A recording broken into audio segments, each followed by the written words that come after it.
Today we have the privilege of sitting down with Vanessa and Xander Marin. Over the last few years, Vanessa has become one of the most influential sex therapists on the internet, helping millions of people better understand themselves and cultivate deeper, more fulfilling relationships. In her personal practice, she has worked with thousands of clients, gaining firsthand insight into the challenges couples face behind closed doors. Alongside her husband, Xander, the duo has built a movement rooted in honesty, humor, and practical advice, making conversations about sex more approachable than ever. In 2024, they released Sex Talks, which became an instant New York Times bestseller. Their work has even earned the praise from Dr. John Gottman, widely regarded as the foremost expert on relationships over the last 40 years.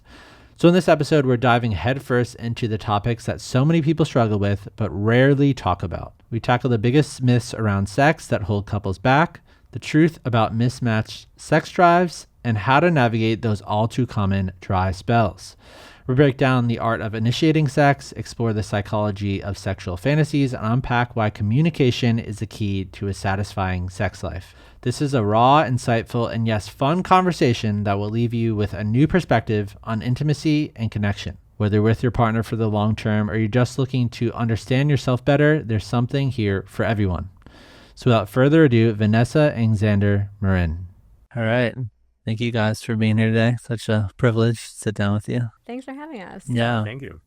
I was saying this offline, but I just find you guys to be so unique, obviously with your expertise coming in as a sex therapist, but I think just like a regular guy perspective and the fact that you're doing this together is so unique, and that I feel like it's so validating and helps people like feel seen. And then just like the content I find that you guys put out is so incredible and relatable to people. What is like the story like behind that, you guys first working together, because it is so unique? So I started this business on my own. I was always interested in sex therapy. I knew this is what I was going to do. And so I started off on my own. And eventually we got to this point where I started thinking, I think I want to do things differently from how I've been trained. I was trained as a traditional psychotherapist to work with people one-on-one, not talk anything about myself, keep everything about myself secret. It's all about the client. And I was realizing when it comes to sex, because it's something that we don't talk about openly, all of us are carrying some amount of shame or embarrassment. And I think that there's something really important about me being able to share that I've experienced that too. I'm not some person who's had some perfect, amazing sex life. Like, I've dealt with a lot of things myself. So I started thinking about different business models to create different ways to serve people. And around that time, Xander started helping me out more of the back end of the business. I started building online guides and courses so we could work with more people. He was helping me do all the operations stuff. And I started thinking, I think Xander's got to be a part of this too. Xander needs to come into this so we can talk about ourselves as a couple. Because we've been through a lot. Yeah. I mean, we've been together for so long. We love each other so deeply. And yet we have dealt with things like mismatched sex drives, like sex totally dropping off, like difficulty initiating, performance issues and anxieties, all kinds of stuff. And so it took me quite a bit of time because Xander never really envisioned his career being part of a sex therapy business. He was pretty happy just working with the back end stuff, helping me build some Excel spreadsheets and figure out how to send emails out to people. But I eventually slowly convinced him to join. You did, and I mean, thank God you did, because my life, I can't imagine it any other way now. But I mean, rewinding it a bit for me, like when I met Vanessa, it was kind of right at the beginning of Vanessa starting to go through like training to be a sex therapist, going back to grad school and getting her license. And I just thought it was so cool that I was dating someone that was training to be a sex therapist, because I thought that was super cool to be able to brag to my, my college buddies about. Like, oh yeah, guess who I'm dating, right? Because they're going to think I must have really great sex. But I never thought that I would want to actually apply any of what she's working on here. I didn't ever think like, well, we shouldn't ever have to look at our own relationship, right? Because you only get help with sex if you really have a problem. Like, I mean, that was how I saw it in my head. And so, it took me a very long time of kind of having to confront my own demons when it came to to sex and masculinity and like what I'm supposed to be and what our sex life is supposed to be, or, you know, what we are or aren't supposed to have to need to work on. Yeah. I had to go through all of that and kind of bang my head against the wall for a number of years on a lot of stuff before I realized like, oh yeah, like there's no shame in, you know, wanting to improve at certain things. There's no shame in talking about what is or isn't going on with us and figuring out how to make it better. And so I'm really glad that, you know, it took the amount of time it took, because by the time I got into this with her, we were in such a better place. I felt so much more confident in who I was as a man, who I was sexually, what sex was like in our relationship. You know, I think like if we had started doing this together from the very beginning, like, I don't know, it wouldn't have felt, you know, completely in integrity. Yeah. We were talking about, you know, because it's one thing to talk about what you think people should be doing. It's another thing to actually be doing that yourself. Right. And so, yeah, I'm really thankful that we do this together. But yeah, it took, I mean, just honestly, for me, it took me a long time to get comfortable myself and really be able to, you know, be practicing what I'm preaching. Yeah, I mean, it's one thing for you to start and then you join the business, but I think then becoming like the content and the face itself is another unique thing, even in the sex space, right? Because a lot of times a sex therapist, or if they have their doctor or whatever in this space, like they're talking from like a clinical perspective, but then you guys are using yourselves kind of as the example. Like, was that strange at first when you were like first creating content? Because the content's just so, I don't know. Absolutely. Yeah. I mean, if you could go and scroll all the way back in our Instagram account, we didn't take anything down, but our account used to be terrible. I mean, it was just purely, you know, clinical and very dry and just explaining, you know, this is this definition and this is that. I was approaching it from such a professional perspective. And I actually started to get really bored with that. I thought sex is such a fascinating topic, and somehow I'm making it boring. Like, I need to figure out how to bring a little more life and energy into this. And so I started very slowly experimenting with opening up, with sharing a little bit of my story. The first thing I started sharing was that I actually faked orgasms for many, many years before I met Xander. I could orgasm on my own, but I couldn't get there with a partner. And so I started sharing that story. And there was an instant vulnerability hangover. Like, oh my God, did I really put that out there? Are people not going to take me seriously anymore? Are they going to think I'm not good at what I do? They're not going to want to listen to me. And of course, as is the case anytime we get vulnerable with other people, it got an amazing response. People said, wow, I had no idea. That makes me feel more normal because I was faking them too, or I'm currently faking them. You give me hope that maybe I could figure this out.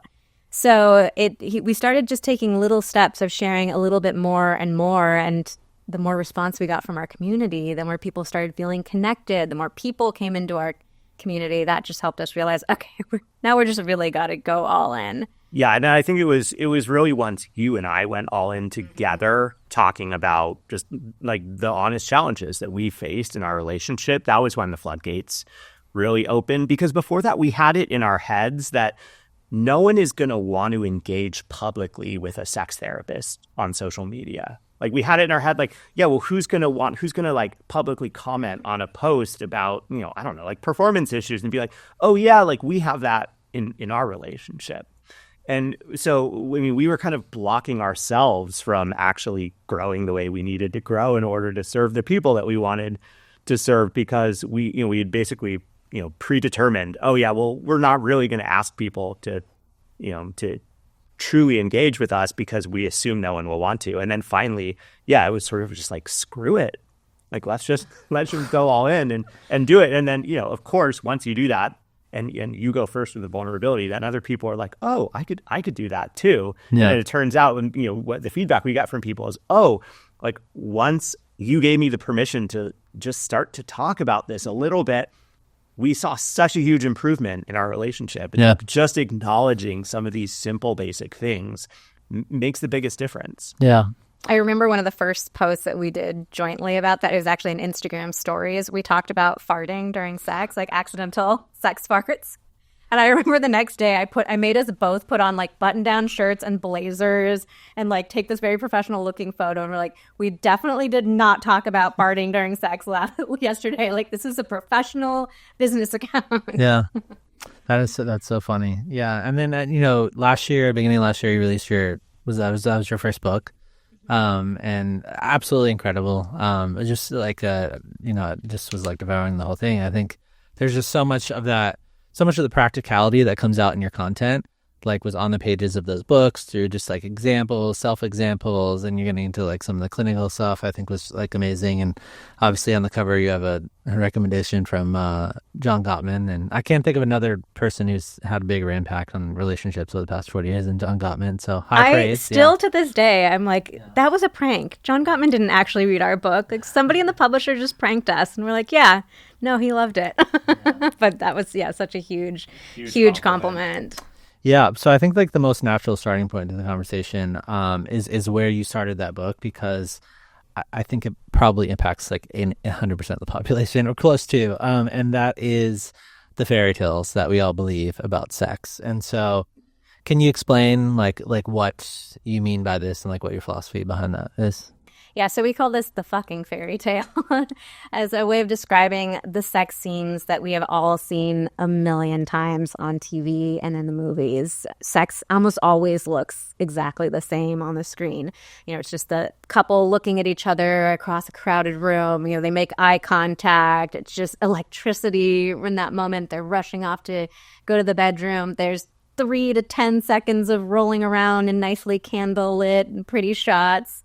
And then their heads are falling back on the pillow and everybody's wildly satisfied and they're so happy. So I think rationally we understand as adults, like, okay, yeah, sure, maybe that's not exactly what sex looks like in real life. But when we see that exact same kind of scene over and over and over again, we can't help but internalize that that's what it's supposed to look like. Or maybe if I really found the right person, if we're really compatible, that's what it should feel like. And so most of us get into relationships, and often at the beginning of the relationship, it feels that way. And we think like, oh, I did it. I found the person. I found my one. And then we get, 6, 12 months into it, and you can't remember the last time you had sex, and things are not feeling super exciting anymore. And we just get this feeling of, it feels like being cheated. Like, wait a minute, this is it? This is what it's really like? Mm-hmm. I thought it was going to be like what I saw in the movies. Yeah, I mean, either that or you get the feeling of, I think a lot of people start to freak out like, oh my God, am I in the wrong relationship? Are we not meant to be? And I mean, I think sadly, a lot of people do end relationships because they are not willing to talk about sex and talk about, hey, what are some things that we could try a little differently? A lot of people kind of just end up, bumping heads on that topic and, sadly ending relationships as a result without ever, really being open to trying something new. Yeah, that's really good. I mean, the movie thing is and the film thing is funny. I mean, even we were watching White Lotus yesterday. Oh God, that episode was so good. But they had the sex scene, or like they didn't show the sex scene, but like between one of the 3 women, and then the guy was like super ripped.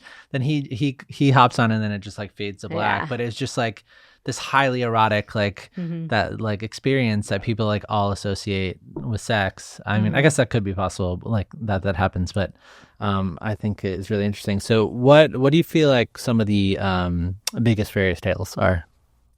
That our sex drive should just be spontaneous. It should just happen out of nowhere. And at the exact same moment, we should both want to have the exact same kind of sex. Without talking about it. Yeah, that's another one in and of itself, that there should be zero communication involved. You should just be able to kind of read each other's bodies and magically know what to do. That we should all be wildly skillful in the bedroom, again, with zero communication, just like we should be super good. You usually see in those kinds of sex scenes, like intercourse is the main event, the main focus, and women in male-female relationships are always orgasm from intercourse alone. I think there's also, there's even some like gender stereotype type of things on top of that too, that, like men are supposed to want it whenever, wherever. Like we're always supposed to be horny. And that men are always supposed to be the leader when it comes to sex, and especially initiating sex. I think those are 2 really big ones that honestly plague both men and women. Men thinking this is my job in a relationship, and women feeling like this is what I'm supposed to expect. And then if this doesn't happen, it must mean something horrible about me, about, whether he actually is into me. Yeah, I mean, I kept flipping the pages. I was just like, yes, yes. I was just like, every single thing in there just felt like such like a diagnosis, like, of our culture. I feel like the thing about it being effortless and natural is just so ingrained in like every single human being. It's like, if we need to communicate about anything, it's weird. And like almost some of the client stories that you had shared was really interesting, because it's like, some people like actually get upset if it's like, we need to talk about this. It just needs to. I mean, so what do you feel like is a problem, like, with that mindset, if you were to dissect it? I hate the word natural so much. I think sex in and of itself is a natural act. It's totally normal for us to want to, experience it together. And sure, it is instinctual in certain ways, Yeah. but like instinctual for the sake of reproduction. And let's be really clear that sex for the sake of reproduction does not look like the sex that most of us want to be having, right? So we can say, okay, that might be natural, but to actually have sex that we really want, that maybe even resembles a little bit of some of those fairy tale type things where both people are actually enjoying themselves, like, that's not the natural part. Yeah, I like to say sex is the most unnatural, natural act. Like, real sex, there's so much effort involved. There's so much communication involved. And sex in and of itself is awkward, too. Like, it's a funny, weird thing that we choose to do with each other. And there are silly moments of accidental farts or other noise happening, not being able to get into a certain position, getting too sweaty, slipping around. Like, there's all sorts of funny stuff that happens. And I think that in order for us to actually have really great sex, we have to put an effort into it. We have to like actively participate in it, instead of just, so many of us are just kind of sitting around waiting for it to happen to us. And that's just not how life actually works. Yeah, I mean, you guys called it sexual perfectionism is the thing. And so how would you like, if you define that for people, what would you say? It's this feeling that we want every moment of the interaction to feel perfect, effortless, natural, flowing. Like the fairy tale. Yeah, like the fairy tale. And just like, a lot of us will describe ourselves as being perfectionists in day-to-day life, a lot of people feel that intense perfectionism in the moment itself, to the point where it really pulls them out of the moment. A lot of people report feeling like they're spectating during sex, watching themselves like, ooh, does my body look weird in this angle? Does my partner seem like they're in it? Or maybe they're kind of losing focus. Am I doing a good job? Are we flowing well together? And it gets to this point where, yeah, you're spectating yourself so much that you're not actually in the moment enjoying it at all. Yeah. So what, in contrast to that, what is like a normal, like, because you had so many examples, what does a normal day of sex look like for you guys? I mean, this is also the interesting thing about sex too. So many of us just think about it as almost this monolith, like, I just want to have great sex. But for us, there are so many different flavors to great sex. Like, we can have great sex that's a quickie, that's super short and to the point. We can have great sex where we're being really silly and goofy and playful with each other. We can have great sex that's more serious and slow and seductive and sensual. So there are a lot of different kinds of tones that it can take on. It's not just like one singular experience. Yeah, that's really good. Yeah, I mean, some of the examples I thought were just hilarious that stuck out in the book, of just like not accounting for, like, I don't know, stupid little things like a toilet paper stuck in the labia or something like that. But then the idea that like everything just needs to be right, I think is, I mean, it's just so ingrained in us. Like there's just no space for like, oh, someone's penis is soft, or there's like the woman is dry or something like that, or even it's like we have this kind of unconscious rule around like time. It's like if it's too short, or if it's like, oh, it's still taking forever. She's taking forever to orgasm, or like he orgasmed too quickly, and it's just like all these like rules that have been like developed around sex, which I think is interesting. Yeah, I mean, kind of speaking of those sort of like, I don't know, preconceived ideas on, but also just sort of like what sex looks like in real life. You know, I know like for us, for example, we don't have kids, but we have dogs. And so we can't just like start making out on the couch and then start having sex. Like we have to go somewhere, or we have to put the dogs somewhere. So there's like this there's I don't want him staring at me during it. That's like my big thing. I cannot do no that. eye It's just, like, contact. so weird. Don't look at me. some people do that, and if that works for you, great. Like more power to you. That's not for us. That's not for us. So it's like, yeah, there's this level of like, we've had to come to terms with like, yeah, it's not gonna look like the movies where boom, like we're just like seamlessly going into having sex when we were doing something else. It's like it's like a hey, like, do you want to maybe go to the bedroom and have sex or something like that? And so then there's they're conscious and planning like, okay, let's move the dogs, put the dogs in their bed, let's put the playlist on, the music, the door, maybe turn the heat on because it's cold in the bedroom. It's like I think a lot of people feel like any type of like, people tell us, oh my God, you listen to music, like how do you do that? Isn't that awkward? Like when you put the music on, like isn't it going to be obvious to your partner like what you're trying to do? And I'm like, yeah, like you're having sex, right? Like you both want to have sex. What's weird about being like, hey, let's put on some sexy music, right? But it's like people get so in their heads just about like the steps that you might need to take in order to ensure that you have a good experience. But it's like, no, like that's part of the whole thing is, yeah, like, okay, let's send the dogs out. Let's put the music on. Let's warm the room up. Let's do it. Yeah. So, I mean, I feel like I want to dive into like some of those practicalities that you talk about in the book and people understanding their own sex drive and all the things that pile up that get in the way of sex. I think is like a really important thing. And I think the idea that sex is effortless becomes increasingly problematic when you think about all the other things that pile up in life that get in the way of that. And so one of those, I mean, you mentioned the whole kid thing, many people, 2 becomes 3, becomes 4, 5. Then you have all these people in your house and you have kids in the picture. And so that changes when you're having sex, how you're having sex, even your own sex drive, like in the first year after having a kid or whatever. I just thought it was so funny. One of your clients said that kids are the ultimate cock block. Yeah. And so when you are dealing with people with the kids thing, because that's like normally a natural progression of someone in a relationship, like what are you seeing like with that one specifically in terms of like kind of a break or something that's... Yeah, but parents just don't get prepared for how much having a kid changes your sex life. And a lot of times we'll get asked like, well, why does it have such a big impact? And I think like, how could it not? I mean, literally every aspect of your life has been changed. And things like, you're exhausted because you're not sleeping. You've lost the privacy that you used to have. You're feeling this anxiety over this new role. Like, am I a good parent? Am I doing this right? Am I, doing all the things that I'm supposed to be doing? If you're a woman, your body has completely changed. Your relationship to your body has totally changed. You might be feeling touched out. You very likely are, all day, every day. Somebody's literally, grabbing onto you, needing you for their survival.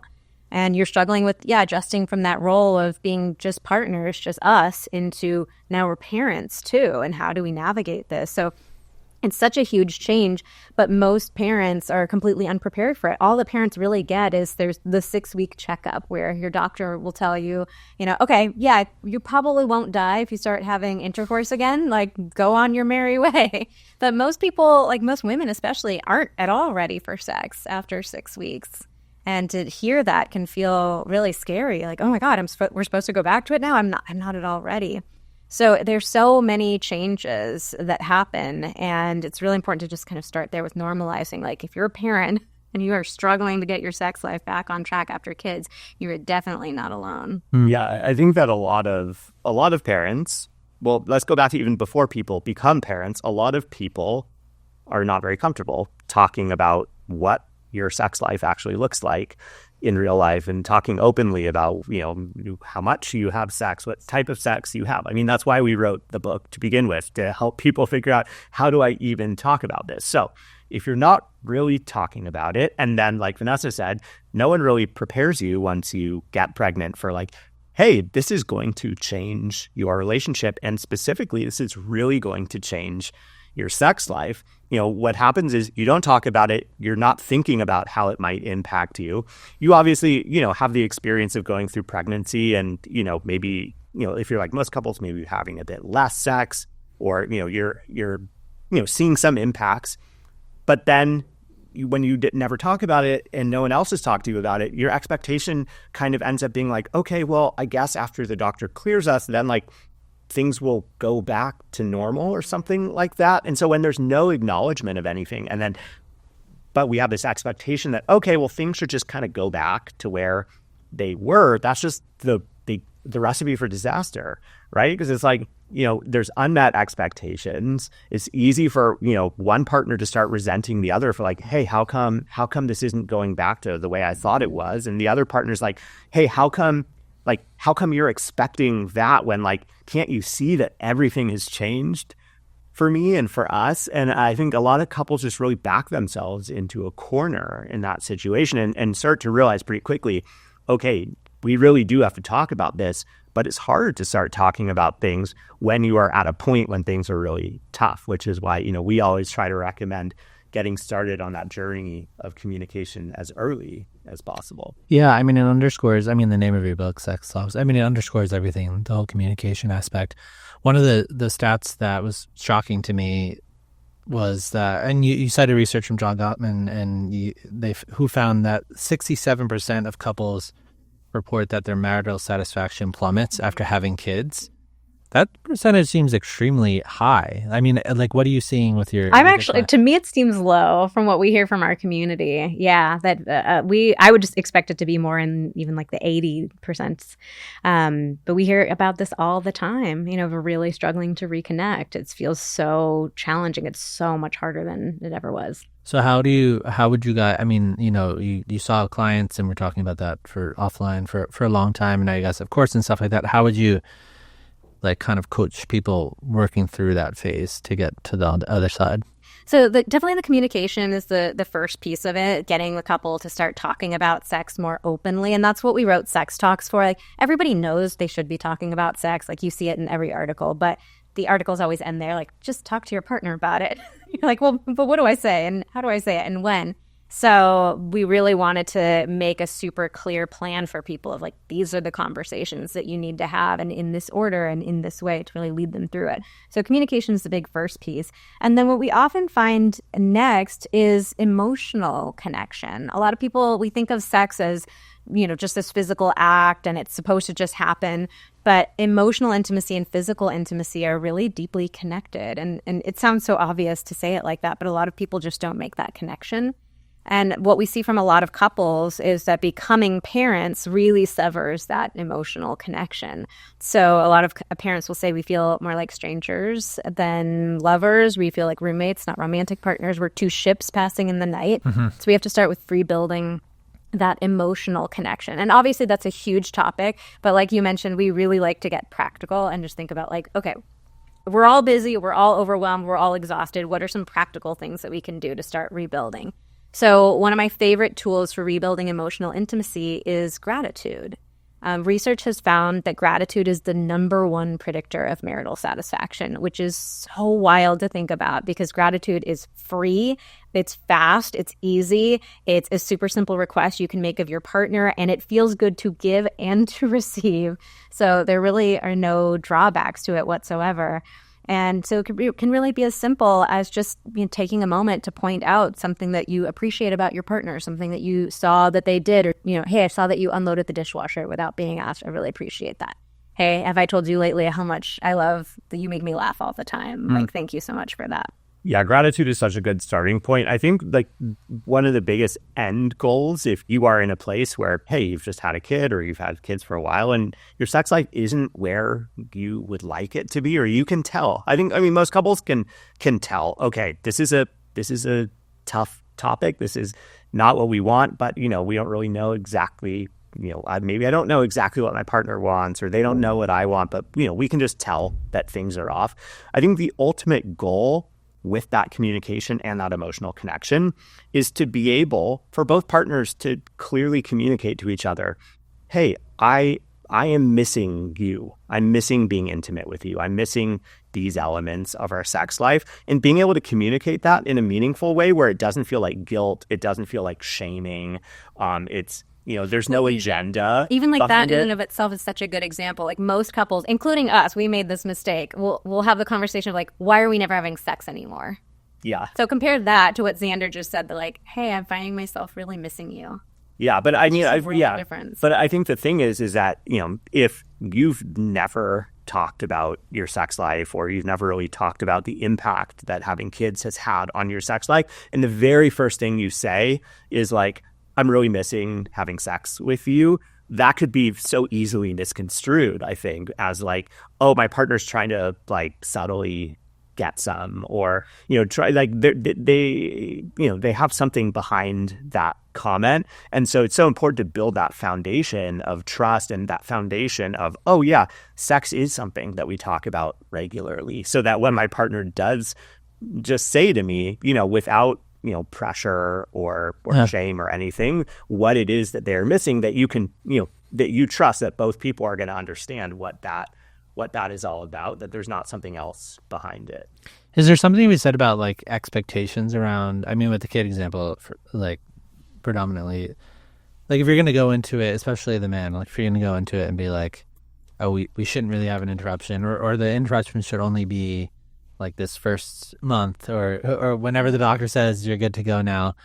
Because there are so many things like, the breastfeeding, the body's changing, the like completely overwhelmed schedule, like we don't have time for anything. Would you say that there's certain healthy mindsets around, and not just that, but like there's a death in the family, there's something that happens that we need to be like realistic about. This is not going to be like a constant through every single year of our life.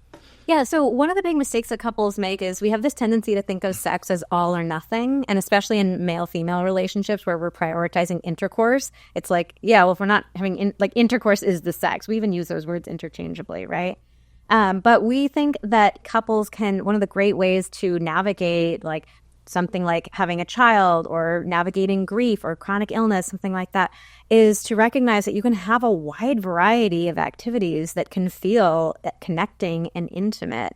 So even if it's something like you're just hugging each other every day, like there's some great research showing that a 20 to 30 second hug and a 6-second kiss, those are the specific timelines our bodies need to release oxytocin, which is the hormone that promotes bonding, a sense of trust and love with our partner.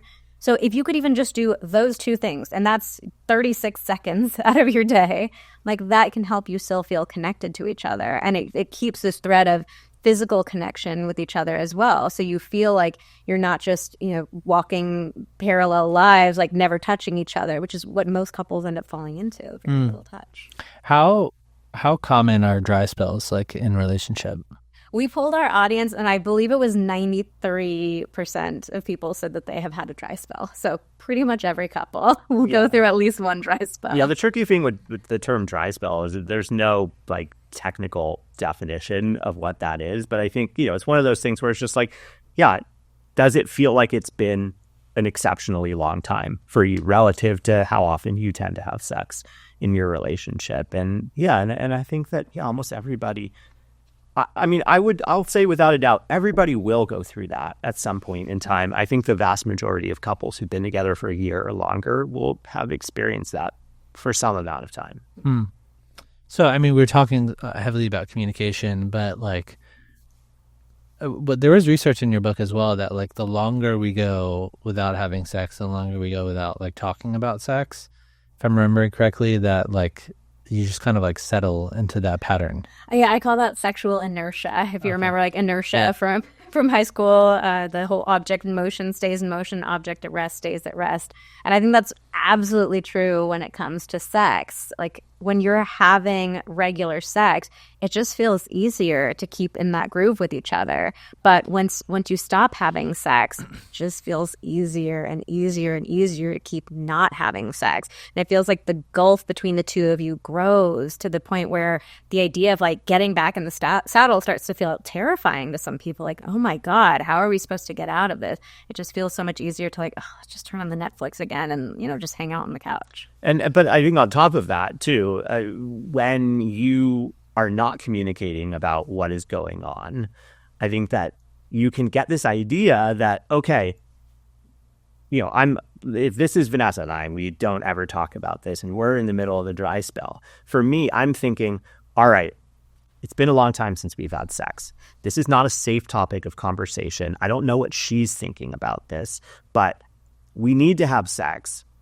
But the only way that we're going to be able to get out of this in a non-awkward way is if we have to like have this like spontaneous, really amazing, perfect sex, right? Like in order for us to get, out of this feeling where we don't need to acknowledge it because that feels unsafe, like it has to be perfect. And that's where you kind of then start to fall prey to all that sexual perfectionism stuff and the fucking fairy tale and whatnot. Because then you're like, okay, well, I got to look for that perfect moment. And I hate to break it to you, that perfect moment is never coming, especially if you have kids or dogs or, you both are working jobs that, keep you away from the house a lot. Like it's just you're never going to have that perfect moment. And so, one of our biggest suggestions for people who are in dry spells is you got to lower the expectations pretty significantly. Like, do not expect that your first time having sex in a while is going to be really good. Don't even expect that it's going to be great. Like, it might just be pretty okay.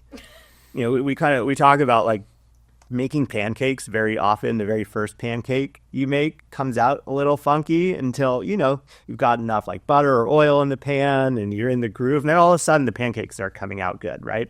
It's exactly the same. We call it like the first pancake rule. So it's like, okay, the first time we have sex, it's going to be our first pancake. It might be a little funky. Maybe we can laugh about it afterwards. But, you still eat that first pancake. Still tastes good. Like, let's figure out how to both give each other orgasms and just slowly work our way back into things. Yeah. I mean, the more I hear you guys talk, I just feel like as a culture, there are a few things we're like woefully unequipped for as this topic. Yeah. It's just like there's no conversation around it. There's no education around it. And then it's just kind of like, it's to some people, it's probably like such a shock. Like, how was this relationship where I was like at one point potentially having like this passionate sex and like we're just like all over each other, and then to be at a moment later on in the relationship, same person, maybe they even look similar as they once did, and you're just sitting there and, oh, let's just turn on the Netflix because this is awkward and I even talk about it. Like to feel like it's like the same person but you're in like two different worlds. It's like such a strange experience. Yeah, imagine what that would look like at work. Like you get hired for a job and you come in and your boss like doesn't want to talk to you. You're not allowed to ask any questions. No training. You're just supposed to be automatically really good at whatever it was that you were hired for. Like, that just sounds absolutely absurd, but that's how we're going into relationships and sex. Would you guys have an example of like when you guys went through a quote unquote dry spell and how you kind of navigated that? Yeah, I mean, a really challenging time for us was that super typical slowdown at the beginning of a relationship. Probably like a year and a half, 2 years in or something. Yeah, so like when we met, the chemistry was super hot and heavy. Things were really exciting. And we both... Yeah, we were like 22. Yeah, we took that as like, it felt like this sign from the universe. Like, that's my person. It's so good. It's so effortless. It's so easy between the two of us. And then we got like a year and a half into the relationship. We had moved in together. And I have a really clear memory that I write about in the book of sitting in our living room. And I realized, we're sitting on different couches on opposite ends of the room. We're watching something trashy, reality TV probably, that I was forcing him to watch. We're eating takeout straight out of the containers. And I have the thought, I don't remember the last time we had sex. And at first it was just kind of this more logistical observation, like, yeah, when was that? I can't remember. Must have been a couple days ago, a couple weeks ago. And then I remember thinking, like, I don't know if I miss it that much. Like, does this bother me that we haven't had sex? And that was what really scared me. Just feeling like, yeah, not only can I not remember, but I'm not sure it really bothers me. And then I'm sure the next thought you had was, like, does Xander? Like, yeah, like, yeah. What's he thinking about this? Does Xander notice? Does Xander care? And for me, I had this extra layer of imposter syndrome on top of it. Like here, I've already been studying in this field for years. I'm like in grad school, like getting, another degree for this. And I don't know what to do. I know that things have slowed down. I know that they're not exciting, but I don't know anything practical what to do in this moment. So I felt like such a fraud and so confused and ashamed and embarrassed and alone. And we did not handle it well initially at all, right? Like it kind of, yeah, I think that we got into an argument immediately because I think, Yeah, I lobbied the line like, why do you never want to have sex with me? So I tried to project it out onto him, even though I was like, I'm not sure I really mind. I'm not sure what's going on with me. I turned it more into an attack on him. And I asked him, like, one night we were in bed, and I think I'd been lying there with that expectation of like, he better initiate. He better initiate tonight. Like, this cannot be another night that we go without having sex. Just like lying there stewing. And he, turned off his bedside lamp and rolls over like, okay, good night, babe. And I used that moment to, to ask, like, why do you never want to have sex with me anymore? Which obviously, now looking back, is not the greatest way to open up a conversation. It led to a huge fight. We were up super late that night, had a horrible day the next day. And that conversation didn't go anywhere. And it actually took us quite a long time. It took us months. We ended up going to couples therapy too. Mm-hmm. And even with the couples therapy, we really struggled. Like, the therapist was a couples therapist, but she didn't have really much training in sex. She gave us like a couple, well, maybe you need to like try something new in the bedroom, like maybe take sets off the table for a little while and work it back in, which it was good advice, but we didn't really go any deeper. So, we really had to muck around in it for a while. And that ended up being a huge inspiration for doing this work. Like, if I'm in this field and I can't point to any specific resources of like, how do we fix this? How do we rebuild? How do we reconnect? Like, there is a problem. There's an issue here. Yeah, I mean, I think it took us both a really long time to fully understand the damage that kind of that first fight that we got into really had on both of us. Because like for me personally, being on the receiving end of that, well, of course I felt super defensive when she said that. It's a horrible feeling like, I'm like, well, I have to defend myself. But then also I'm questioning like, well, why am I just defending myself? Like, doesn't she have some responsibility in this too? But then I'm also bumping against kind of like the gender expectations too of like, like I inherently feel like, well, she should be involved in this too. It's not just my job, but then maybe it is just my job because like, that's how I've always seen it portrayed. But then try having sex with someone, try getting excited to have sex with someone when you're like, oh my God, sex is really contentious and I feel really defensive around this topic. Like that, I don't know, maybe some people like want to prove a point. Maybe that's a small minority of people. I just felt really down and ashamed. And that made me, I was already didn't have a very high sex drive because I was working my ass off trying to, advance my career. And, I think we had just bought a house together and there was like financial pressure and all of that. And then on top of that, I'm feeling really ashamed and defensive. And it was like, how the hell am I going to get turned on with all of these things going on? And, and then for you, the damage was sort of like, that grappling with the expectations of like, well, wait, who is supposed to initiate? Like, and what is it like for you if you initiate and I say no? And, there were so many different dynamics like tied up in that, and we just felt super alone and embarrassed and ashamed. And and honestly, I think it took we did manage to, like Vanessa said, muck our way through it and start to build things back up. And I think it wasn't until a couple years later that we were both able to circle back and be like, wow, like we actually we really messed each other up with that, and we were both able to really kind of dissect like, what is it? Like, what did we actually do to each other unknowingly there? And, it felt really good to be able to circle back to that finally, but it took a really long time, which is why we're so passionate about talking about this stuff openly so that people can try to avoid the mistakes that we made. Yeah, I mean, there's so many different, like a component of cocktail of factors that you guys outlined in your book, which I think are all super helpful. And, communication kind of is like the underlying current of like all of that.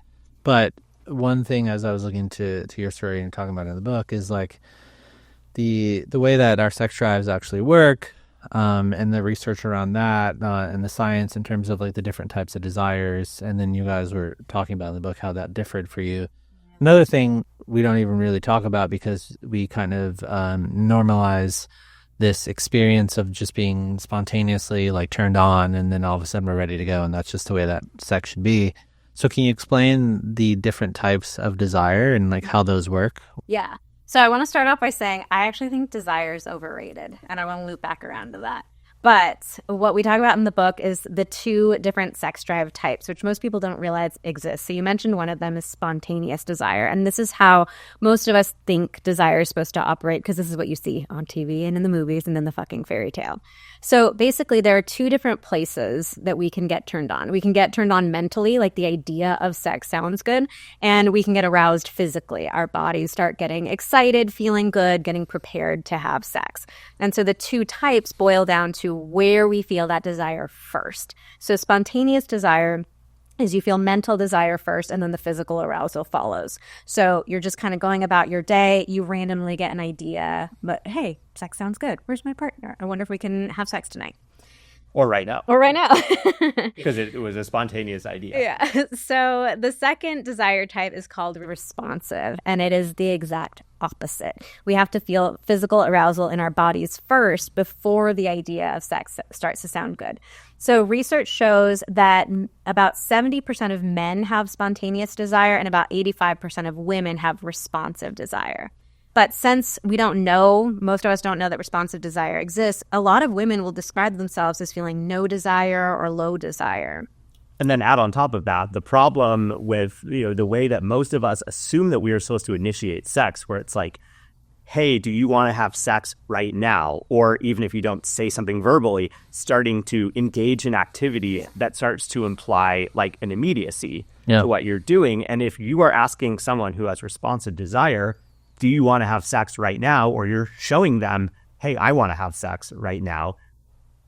99 times out of 100, it's going to be no. Yeah, it's the wrong question, because your partner hasn't had anything to respond to yet. They're certainly not thinking. I can guarantee you they're not thinking about sex, because they're not wired to be spontaneously thinking about it until their body starts to catch up. So some of the classic ways of knowing that you might have responsive desire is if 99 times out of 100, when your partner says, do you want to have sex? Your answer is, no, I don't actually.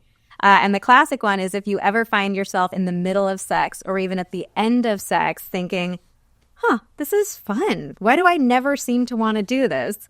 That's responsive desire. So like I was saying, men tend to have more spontaneous desire, but we actually experienced it differently. Like I tend to have more spontaneous desire, and people can experience both. It's not ebbs and flows, Yeah.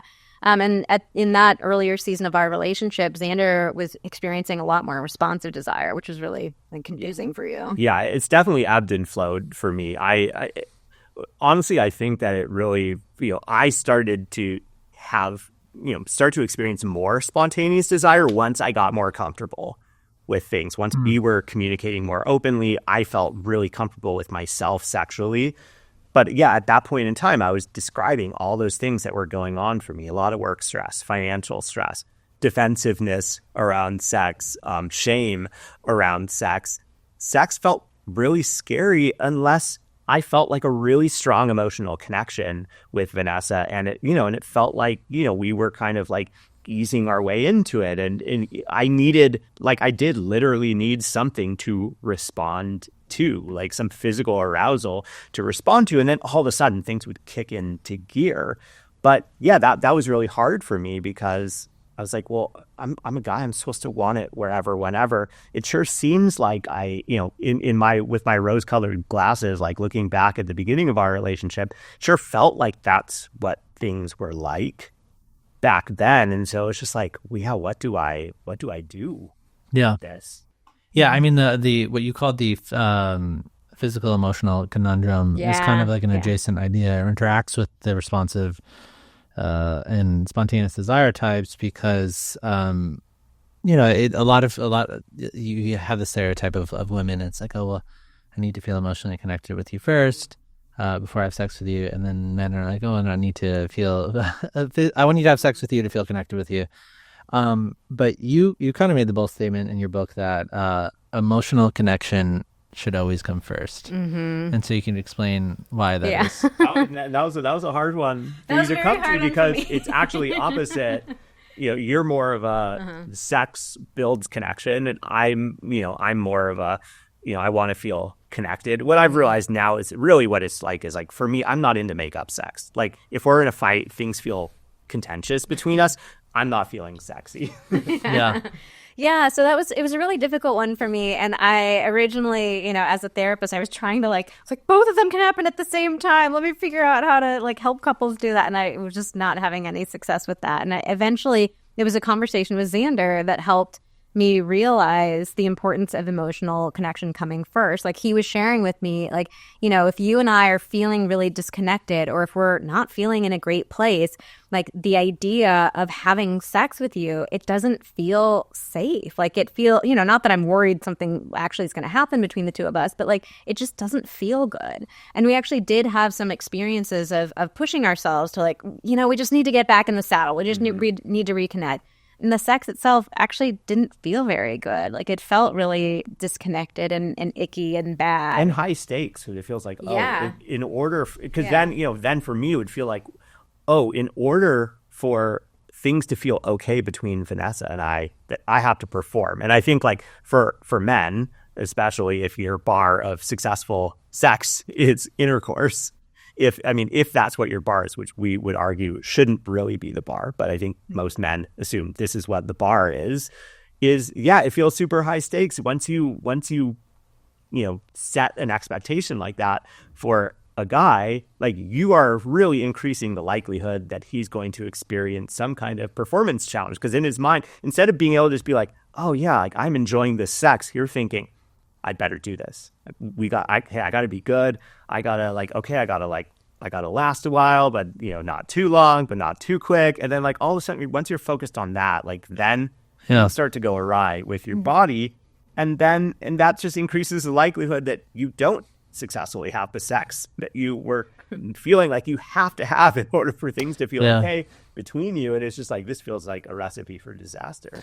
Yeah, what I love about you guys is that from a population level, I feel like we need to talk about the differences between genders, but it's such a contentious topic because I feel like there's a tendency to men feel emasculated in some sense if the roles are reversed. And so I think there's a need to talk about what are the statistical differences between men and women, but at the same time normalize the fact that there might be a situation like yours where the roles are reversed, and that doesn't make you less of a man or something. All these kind of external pressures, it's just in your relationship dynamic, it's reversed. But I feel like breaking down those walls is a really important thing when it comes to sex. Yeah, and I've been really grateful that Xander has been willing to show that vulnerability, and I know a lot of men have really resonated and connected with him over that.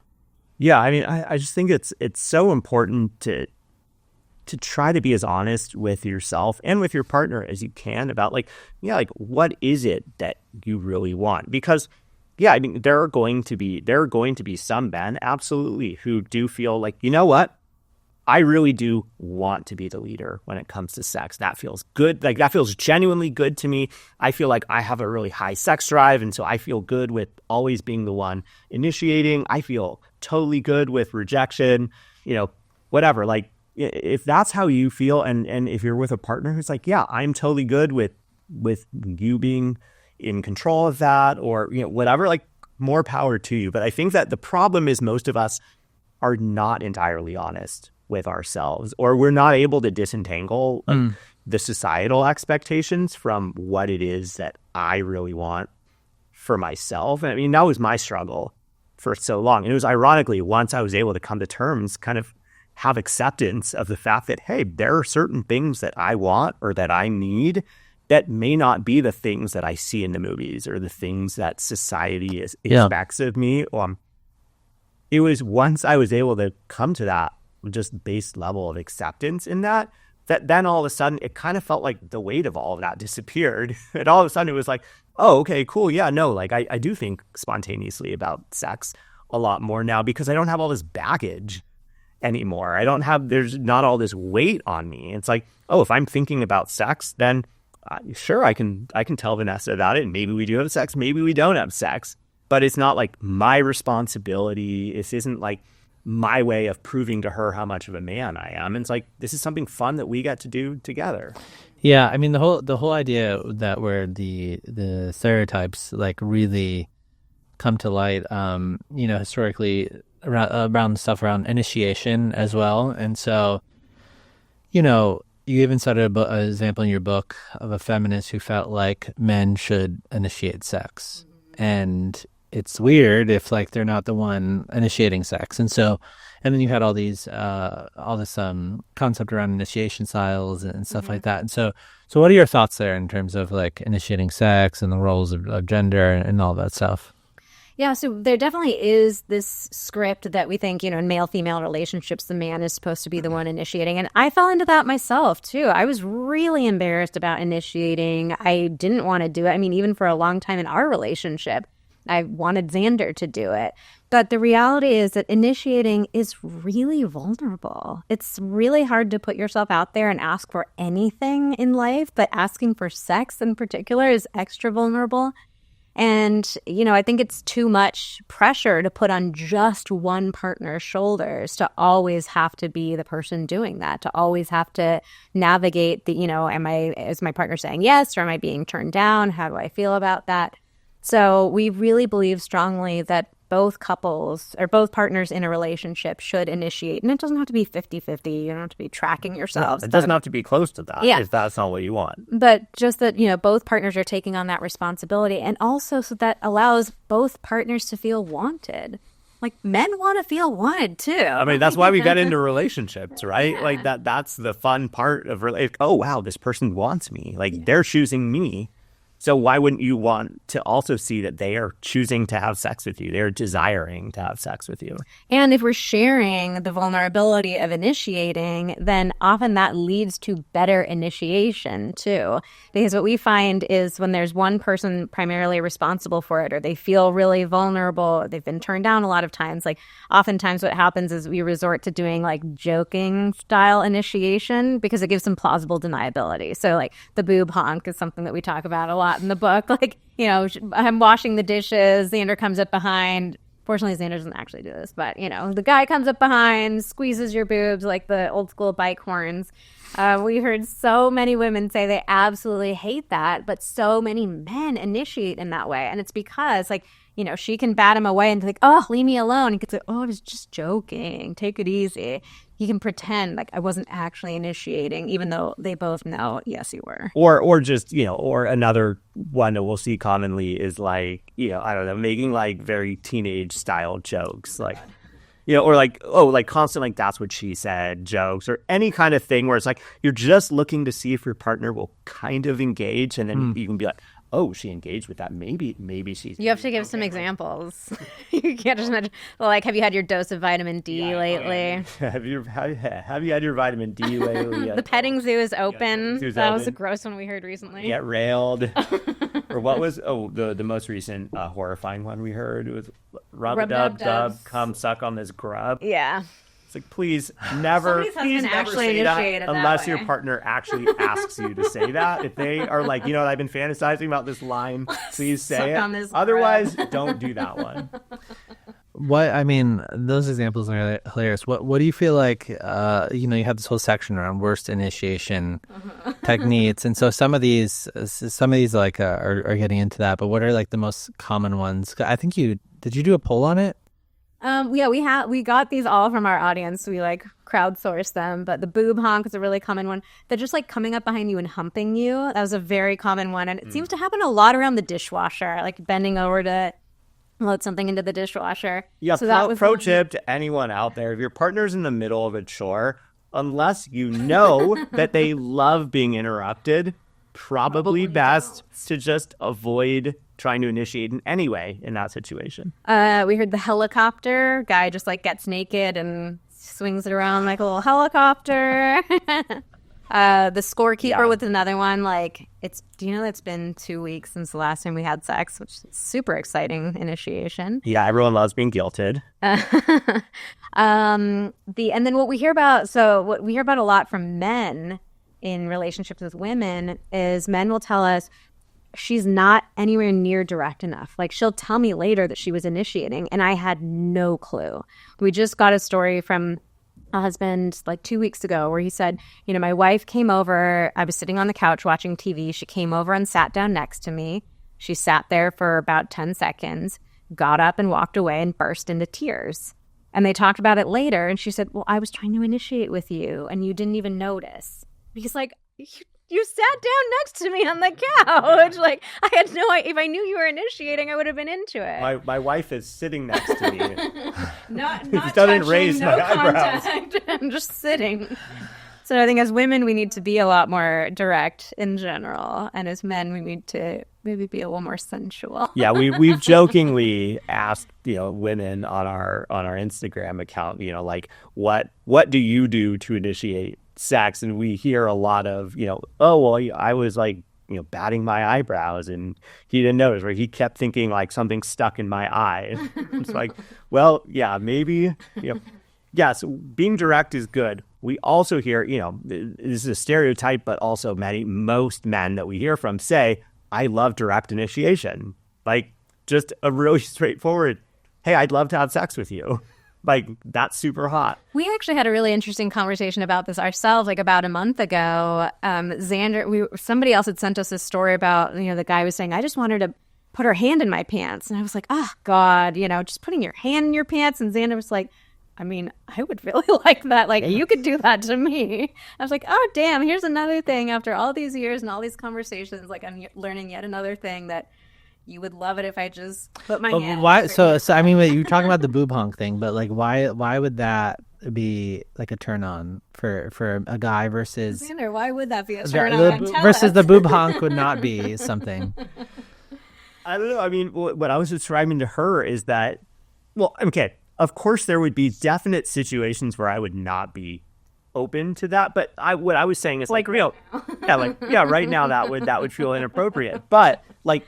We're just sitting on the couch watching TV or something, I think that would be fun because it would be like, it feels kind of naughty and like, oh, we're doing something else, but like, I'm going to distract you. I'm going to like, distract you until you get to the point where you have to give in to the distraction. Yeah. Like that feels fun. But I think, the difference is, just be. That, I mean, the honking your boobs is not actually sensual. how you enjoy having your breasts played with. And most women, that's not how most women enjoy having their breasts touched. I think if I honked your penis, it would probably elicit the same, the same reaction. So, I mean, you guys have, based on, you've worked with thousands of couples and then you've identified, which I think is amazing, these like 6 initiation styles. And so, like in the context of this conversation, like how important do you think those are to like understand? They're super important. So most people have heard of the love languages model. It's this idea that we all like to give and receive love in different ways. So we need to be able to communicate about that openly. The initiation styles model, we based kind of off of that. Because what we've discovered is that people like to be initiated in different ways. I mean, we're discussing right now, like some specific examples of that. So I wanted to break it down into, specific styles. And of course, not everybody's going to fit like neatly into this, but it's such a great way to just open up a conversation and start talking more openly about what works for you. So one of the examples, one of the styles is called Take Care of Me. And for somebody who likes that style, they want initiation to feel like their partner is really like emotionally taking care of them. So for example, a really popular initiation style in this language would be a partner saying like, hey, I drew you a bath. Why don't you get in there and spend some time? I'm going to put the kids to bed, or I'm going to take care of cleaning up after dinner. It's just this feeling of like, you've got it. You're taking care of things. I just get to relax in that moment. And then we can contrast that with something like another one of the types is touch me, where it's like heavily touch based, where somebody with that type of initiation style might like if you like push them up against the wall and start passionately making out with them. This is the rare one where possibly the boob honk could work. We hear from a very, very small minority, but a very vocal minority of women who do say they love the boob honk. They are probably touch me initiation types. Yeah. So, for somebody who's like that take care of me type, if you push them up against the wall, that might feel really jarring. Like, oh my God, leave me alone. Like that was really aggressive. I didn't like that. And somebody who likes the, a more aggressive touch style might say like, a bath and you're going to leave me alone? Like, what do you mean? This is not exciting. So if we understand our own styles, if we understand, here's how I like to be initiated with, and we're able to communicate that with each other, then we're upping our chances of being able to successfully connect with each other. Yeah. And I mean, just like with the love languages, when we are not aware, one, that that's a concept at all, that there's differences, and then we're not aware of what it is that our partner likes, we tend to just go through life kind of thinking that people see the world the same way we do, right? So like you have no idea about this. You go, okay, well, I know how I would like sex to be initiated. So that's how I'm going to go out and initiate sex. And the reality is your partner almost certainly has a different style than you. And so, combine that with, maybe if your partner is a responsive sex drive type, like just asking, do you want to have sex right now? That's not going to be, that's not the right question, because right now they don't. And add on to that you're probably doing it in a style or with an energy that they are not going to, it's not optimized for them. Like it's optimized for you. So yeah, it's so important to understand. And then, it's going to take some time to create a habit of approaching it in a different way. How would you, I imagine there is like a level of frustration that people have with each other, with these initiation styles being different, with the like, oh, I'm spontaneous, you're responsive. How do you go about coaching people to like just avoid being frustrated, or just to have like a better response, more productive, skillful response to that? Then you're so annoying. I hate dealing with this. Yeah, oftentimes that frustration and that annoyance emerges from couples not understanding each other's styles and what their needs are. Ultimately, like we want to know how our partner wants to be initiated with, because we want them to say yes to us. We want them to connect with us. And so, we very rarely found somebody who would say like, oh, well, I don't want to initiate in that way. Because also the reality of initiating is, it tends to be pretty short. It's not like, we're talking about you have to do hours of this thing that you're going to hate. So just knowing that your partner is more likely to say yes if you do it in that way, it tends to solve most of the initiation frustrations. I think it's also important to recognize that, you're asking someone to change their habits and to start to do something that, at least for the short term, feels unnatural or feels, not in the way that they are used to doing things. And so I think there has to be some patience for that.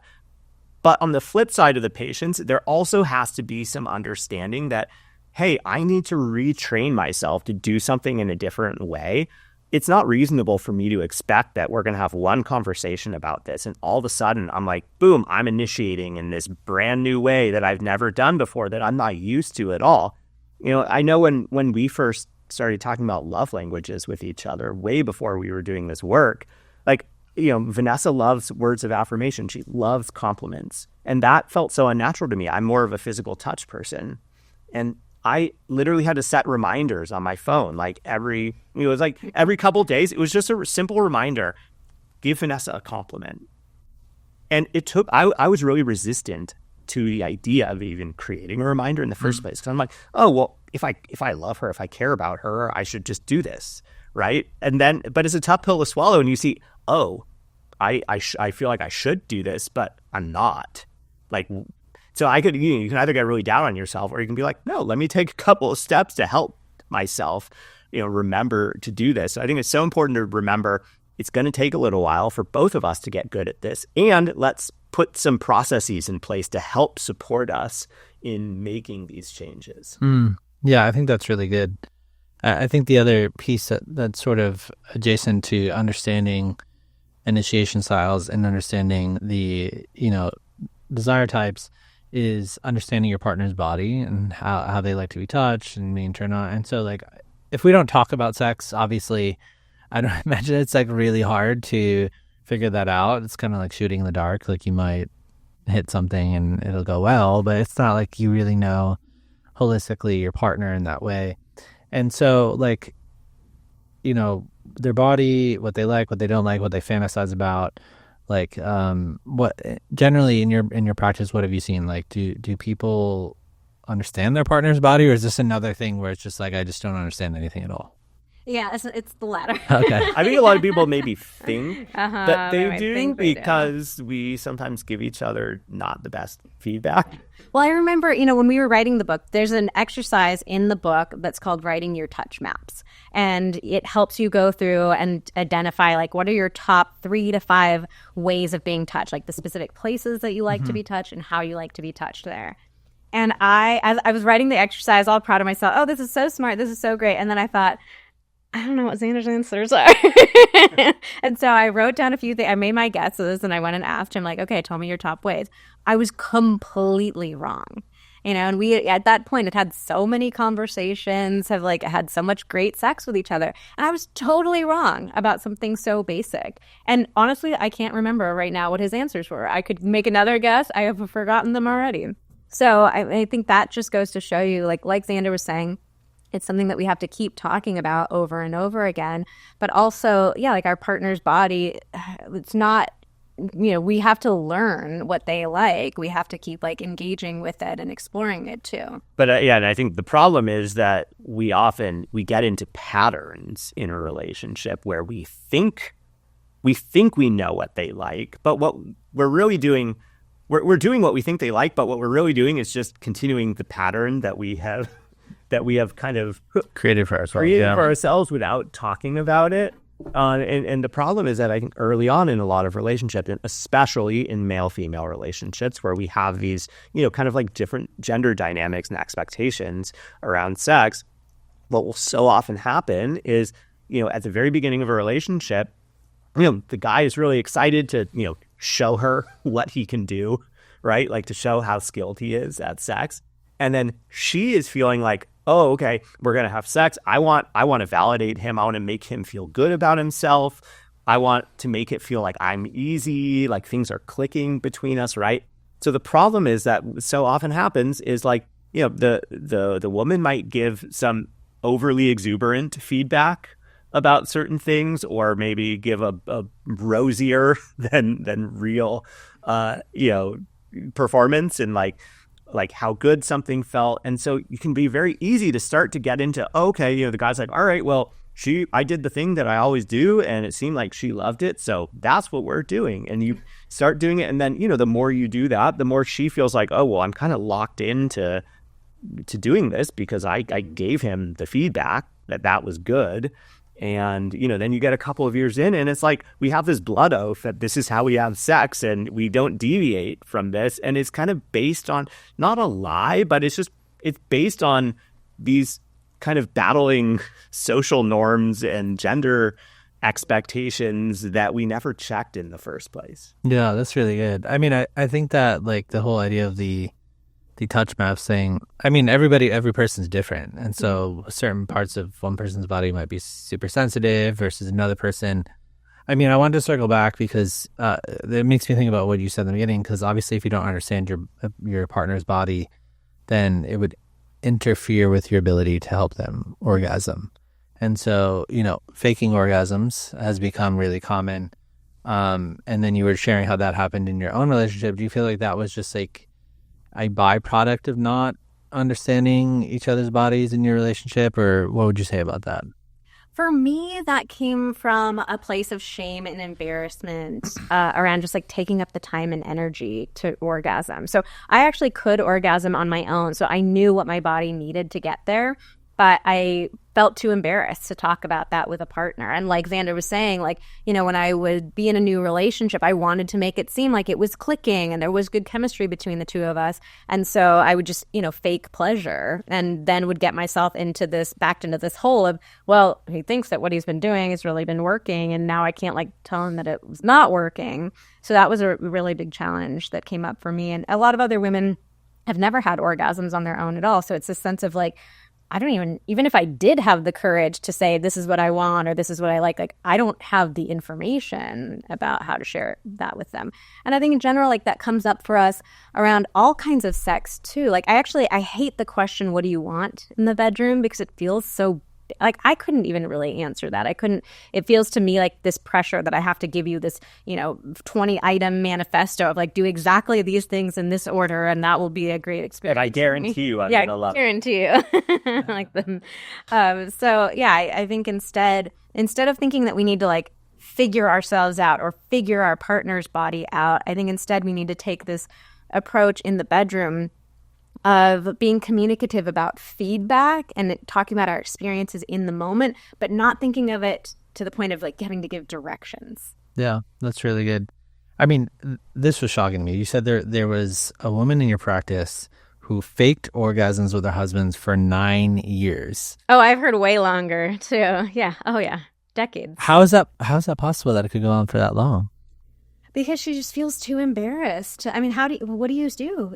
You're 20 years in, like having to have that conversation with your partner of like, hey, by the way, for 20 years, every single one's been like, it's a hard conversation to have. And likely that person didn't know how to have an orgasm on her own either. So, I mean, it's like you get into this impossible situation where, as a woman, you feel like, well, I'm not really allowed to figure this out for myself. Like, you've probably gotten a lot of crappy socialization around masturbation and like, good girls don't do that. And so you have no sense of what it is that you want or need. You're in a sexual relationship with somebody else who you're like, well, I'm not supposed to have a sexual relationship with myself, right? Like, a lot of women will be like, oh, well, like, I'm past that now, right? Like, too much time has gone by. Like, that's just not in the cards for me. And so then it's like, yeah, well, what do you do? You're 20 years in, you don't know what you need. Your partner, doesn't know what you need because they don't even know that it's not working. Yeah, it's a really tough position to be in, but it's shockingly common. Yeah, it reminds me of a movie that just came out with Nicole Kidman, and she ends up having she's been married for like 30 years, ends up having an affair with it's kind of like an erotic. Oh, Baby Girl? Yes, erotic. Did you see? I haven't seen it yet. I need to. But there was a scene in the movie where she turns over to her husband, like almost like resentment of like, I haven't been able to have an orgasm with you for 25 years, and he's looking at her like, what? Like I like, it was just like in the heat of the moment type of thing, but it was so surprising. Like, how could you be doing that for like 25 years and not be telling me? Yeah. Well, I mean, also as women, we are socialized to be caretakers and caregivers and put other people's needs above our own. And that came up for me too, like the idea of allowing somebody to focus on me, like to feel like the center of attention in that moment. It brought up so much like, oh, he's going to get bored. He's not liking this. It's too difficult. It's taking too much energy. And so a lot of us will, tell our partner to, okay, let's move on. That's good. You can stop, after a minute or 2 minutes. We have a really hard time allowing ourselves to feel pleasure. And then we get backed into these corners where we feel like we can't do anything, and the resentment really starts to build. So what if there's like a 101 thing that people need to understand about female anatomy, female pleasure, what would you say that would be? The most important thing to understand is that it truly is no different than male pleasure. We have these ideas that female pleasure, female orgasm is so complicated, it's so mysterious. The clitoris, where does it even exist? Where is it? It's so hard to find. That is really no different than male pleasure and orgasm. What it boils down to is that we need stimulation of the part of our body that is wired to feel the most sensation. For men, that's the penis. For women, that's the clitoris. So those two structures are actually what are called homologous structures. So most people don't know that when we are fetuses in the womb, we all start off kind of agender. And it's not until around 8 to 11 weeks that we start differentiating. So it's like, imagine you have a ball of clay. I could take a ball of clay and I could shape it into a mug, or I could shape it into a bowl. It's the same clay, I just made different shapes out of it. So the same tissues that make a penis for a man make a clitoris for a woman. So the problem that we come into in male-female relationships is, like we've already talked about several times, we prioritize intercourse. But intercourse happens in our vaginas. And our vaginas are not hardwired to feel very much sensation. Like, think about childbirth. If we had a ton of nerve endings in there, like, it would be an even more excruciating and painful experience. And the homologous structure to the vagina is a tiny little duct in the male anatomy called the prostatic utricle. I don't even know if I'm pronouncing that correctly, but that one, no one really knows where it is. Well, we know where it is, but we're not expecting men. I mean, I couldn't find it, is what I'm saying. Well, because it's inside of me somewhere. We're not expecting men to like have prostatic utricle stimulations. So I know I'm talking a lot of science stuff, but like the way that I boil it down into super simple language is that expecting a woman to have an intercourse, expecting a woman to have an orgasm from intercourse is like expecting a man to have an orgasm from playing with his balls. Like, it might feel fun to play with his balls. That might be an enjoyable experience. You might get excited for a second and think that more is coming, and then that more never comes. See the thing here that I have a question about, though, is like, I think it was from Ian Kerner's. We had Ian Kerner on here last year, and it was from his episode. We posted something about this, and then it was on TikTok. This clip got, I don't know, like 500,000 views or something like that. And then there was just like all these women who were commenting like, no, I orgasm through my vagina, no, I orgasm. And they were like very insistent about it. And like, the man is doing something wrong if I'm not orgasming through my vagina. I don't know if they were just like commenting that, or like just stir up like some sort of thing, or they think that that's where they're having their orgasm. We see the same thing on certain TikToks that we post as well. So about 10 to maybe 15% of women can orgasm from penetration alone. So it's not like it's impossible to do.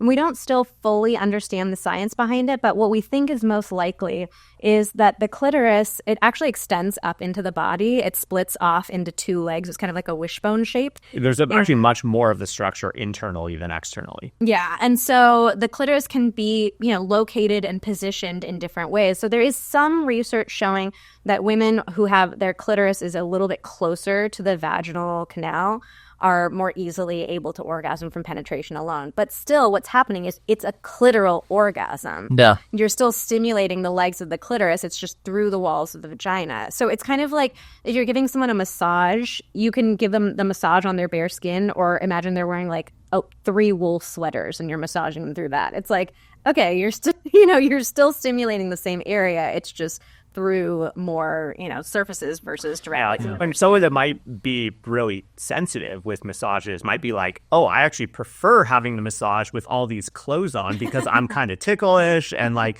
it's a bit much for me. And so this, helps like 3 wool sweaters might be a little much. It'd be overkill. But, like different people have different, levels of sensation that they like or that are required to, reach whatever threshold for them. And so, there are definitely going to be some people like that. But then I think the problem is that also then there's, kind of like socialization in the way that we talk about things. And so, maybe there's 10 or 15% of women that absolutely can have orgasms from penetration and enjoy having orgasms in that way. But then there's also some number of women too who have been talking their entire, boasting their entire lives about, how great sex is because that's the way that we're supposed to talk about it and whatnot. And I think a lot of us kind of back ourselves into this corner where we feel like we have to defend this position that actually isn't even true for us. And so, well, what's just the adjacent thing is the simultaneous orgasm, which you see on the film or whatever. It's like they're moaning, oh, and they're just like it just culminates and it's both perfectly at the same exact time. Yeah, and then it's done. And so, I mean, the simultaneous orgasm thing, I feel like is like people like normalize that and feel like there's like something weird happening when it's not happening at the same time. But it almost feels like so incredibly unlikely that you would be able to time it like exactly to a T there, and then she's getting stimulated or whatever. And so, what we talked about with Ian Kerner was like, I mean, his book 20 years old now, but like She Comes First, whatever. Such a classic, yeah. And I just thought that was like really interesting. So when it comes to the stimulation of the clitoris, I think, this is just a really funny line that you had about, gently requesting that your partner stop rubbing your clitoris like they're trying to scrub a stain out of their favorite TV shirt, favorite T-shirt. And so in terms of the stimulation of the clitoris, where do you feel like a lot of people go wrong? Because obviously that doesn't feel good if like someone's doing that, but they probably don't know. We find that men who have sex with women The most common complaints we hear is too hard, too fast. So in general, the advice that I would give to men is go a lot slower and use a lot less pressure. What we hear from women often is that they like the tease, the lead up, the slow, gentle caressing. They like to get really excited and build up that excitement and anticipation. Whereas men often tend to be like, I just want to go for it and get right to it. So I think most men would really benefit from slowing way down. Don't even go for the clitoris right away, touch all around it. Get her to the point where she's asking you to go for more. And then asking a lot of questions as you're doing it, because the reality is there's a lot of different sort of kind of types of strokes and pressures that you can do with the clitoris. And depending on, what your partner's clitoris looks like, there could be more direct or indirect stimulation of it. And so it's so important, we like to call it the eye exam test, is comparing two techniques against each other. Try one and then the other, and be like, hey, do you like it when I go like this, or this other thing? And starting to key in on, okay, that's a great way to start to slowly figure out what direction to go with things, rather than being like, all right, before I finger you got to tell me exactly how to do it, right? Because that's... Or what do you want? The dreaded what do you want in the moment? How do you like it? I don't know. That's it's a hard question to answer, but it's fun and sexy to kind of make it into a game of hey, what do you think about this? Do you like or this? Which way should I go? Yeah. Yeah, I think there's a releasing of a shame or feelings getting hurt, and you guys had a ton of stuff in the book about feedback loops and the way we should communicate when we're talking about these things. The area that I kind of wanted to land on was that sharing sexual fantasies is another thing kind of related to this entire equation that there's extremely little dialogue on. One thing I was surprised about though is that people didn't resonate with the word fantasies, which was confusing to me, because when I heard it, I feel like it felt obvious to me that oh, there's some picture in your head of what you like. I mean, I guess, do some people just not have that at all, or?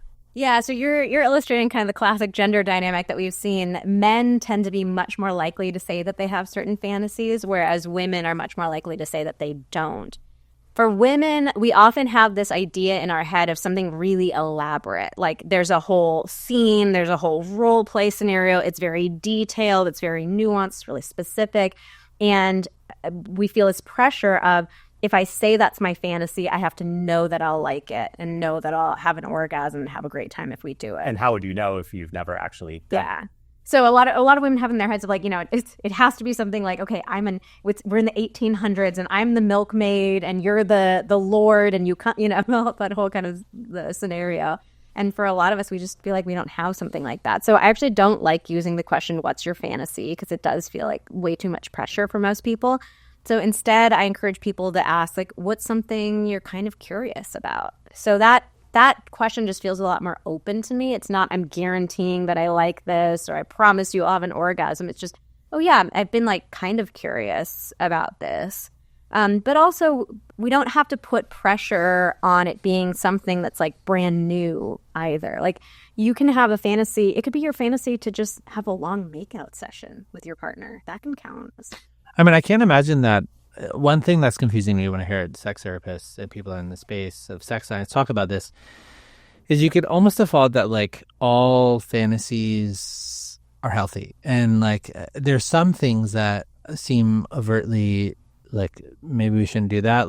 For example, if the reason why you're fantasizing about something is rooted in sexual abuse from the past, is the path about that fantasy or why you're wanting to reenact that in real life, is that furthering you in the trauma? I mean, the most acute example I can think of this is, so a month and a half ago, I'm sitting at this dinner, and this lady who's sitting next to me was a dominatrix. And so basically she was telling me that there would be these powerful men who would come in, they'd want to be dressed up in a diaper, and they would want her to they want to go in the corner and they want to be yelled at in a diaper.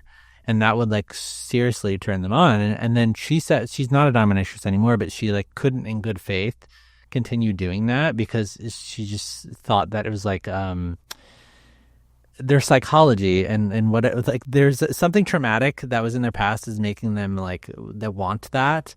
And so like what would you say as we're navigating like what's in our head and playing it out in real life, like what's healthy, like what's not healthy? Do you have a take on that? Yeah, I mean, this is a really complex and nuanced topic that we could probably spend like an entire other episode dissecting.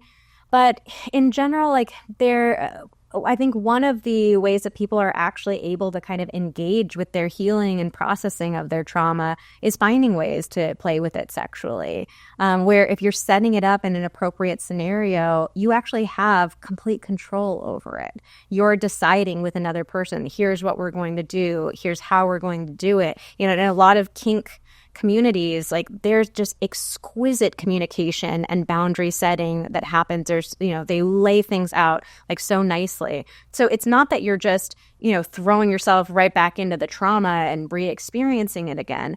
It's actually a way of saying, you know, I experienced something, but now I'm going to have complete control over it. I'm going to do it in a way that feels safe. I'm going to do it in a way that I feel like I have agency and control over. So I think that of course, there are, you know, ways that we can be more damaging to ourselves and can put ourselves in unsafe scenarios. But I also think there are ways that we can play with it and process it.